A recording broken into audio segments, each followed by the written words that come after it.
Welcome to a Kauffman conversation about the challenges entrepreneurs face competing with big established businesses and how those challenges are often exacerbated by government support of big business. My name is Jason Wiens. I serve as Policy Director in Entrepreneurship at the Kauffman Foundation, and I'm joining this conversation today from my home in Roland Park, Kansas. You know, all entrepreneurs face challenges when it comes to starting a business and growing that business. But there are certain entrepreneurs, often based on their demographic characteristics, just because of who they are, that face extra challenges and barriers when it comes to entrepreneurship. People of color, women and rural residents in particular, face challenges that white male entrepreneurs don't, that make the entrepreneurial journey more challenging and difficult. And joining me today to talk about those challenges and how we can create a more level playing field for all entrepreneurs are Brandy Bynum Dawson and Staci Mitchell. Brandy and Stacy, welcome. Glad to have you with us for this conversation. Brandy, will you start by introducing yourself, please? Yes, thank you. Thank you for the invitation and the opportunity to share our perspective here from North Carolina. Again, I'm Brandy Bynum Dawson, Director of Advocacy at the North Carolina Rural Center. The Rural Center has a history and mission of over 30 years in supporting rural people in places across our state. We recognize that there's a challenging landscape impacting rural, but our mission is really to develop, promote, and implement sound economic strategies to improve the quality of life of rural North Carolinians. We see serving the state's 80 rural counties with a special focus on individuals with low to moderate incomes and communities with limited resources. Great, thank you. And Stacy, will you introduce yourself, please?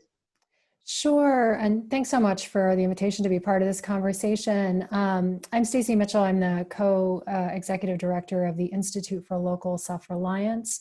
We're a national nonprofit research and advocacy organization that focuses on reducing concentrated corporate power and strengthening local economies and communities. I run our independent business initiative. So we work across the country and at all levels of government, often in partnership with grassroots organizations and various allies to examine what is happening to independent businesses and to help develop policy solutions and implement those solutions. I want to jump right into the conversation, and I want to start by sharing just a little bit about entrepreneurship and an initiative that we have embarked on at the Kauffman Foundation.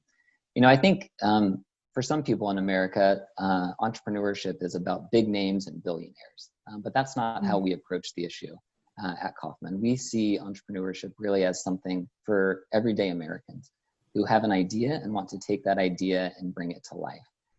And that view really guided the formation last fall of a policy document that we published called America's New Business Plan.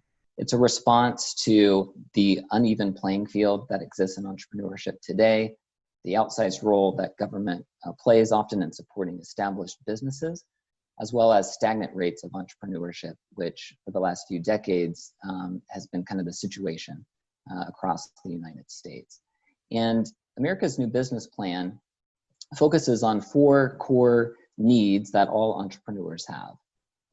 Briefly, those are the need of opportunity. How do we create a level playing field and reduce red tape that stands in the way of entrepreneurial success? The second issue that we address in the plan is funding. This is about creating equal access to capital for all entrepreneurs, no matter who they are or where they are from. The third piece is knowledge, and this is really about the provision of resources and training and skills to equip entrepreneurs to be successful. And then finally, the last piece is support. And this is about how do we create a more robust safety net that enables entrepreneurial risk-taking. And America's New Business Plan, we see it as a plan by entrepreneurs and for entrepreneurs, and I'll explain what that means. When we set out to create this plan, we didn't lock a few folks from the Kauffman Foundation in a conference room and then come up with our own ideas about what we thought mattered for entrepreneurs, but we really engaged deeply in the communities in which we serve. We had nearly 50 conversations with key leaders in the entrepreneurial community, as well as many other more informal, shorter conversations with entrepreneurs And then we also looked at public polling data from entrepreneurs. And there are two key findings from some of those polls that I wanted to share with you and that we reference in America's New Business Plan. The first is that 79% of new business owners say that they did not feel that they had the support of government when they started their business. And the second piece is that 2/3 of entrepreneurs agree that government incentives favor established businesses over new businesses. So with those stats in mind, Brandy and Stacy, let's start the conversation. And I'd like to get from you both a sense of how you see that playing out in your work, helping entrepreneurs. Some of the symptoms that we see is this collapse in entrepreneurship that you referenced, and also just the decline in the number of small businesses that we have in many sectors. It's true in retail, it's true in manufacturing, construction trades, and many services as well. We've seen just declining numbers of small and independent businesses. It seems to have become harder to start a business, harder to sustain a business, and the economy is increasingly concentrated in a few hands. And the implications of that are that we have economic opportunity and activity that is more centralized in a few big cities and missing from lots of rural America, but also lots of sort of second-tier cities and smaller cities as well have been left behind by this process.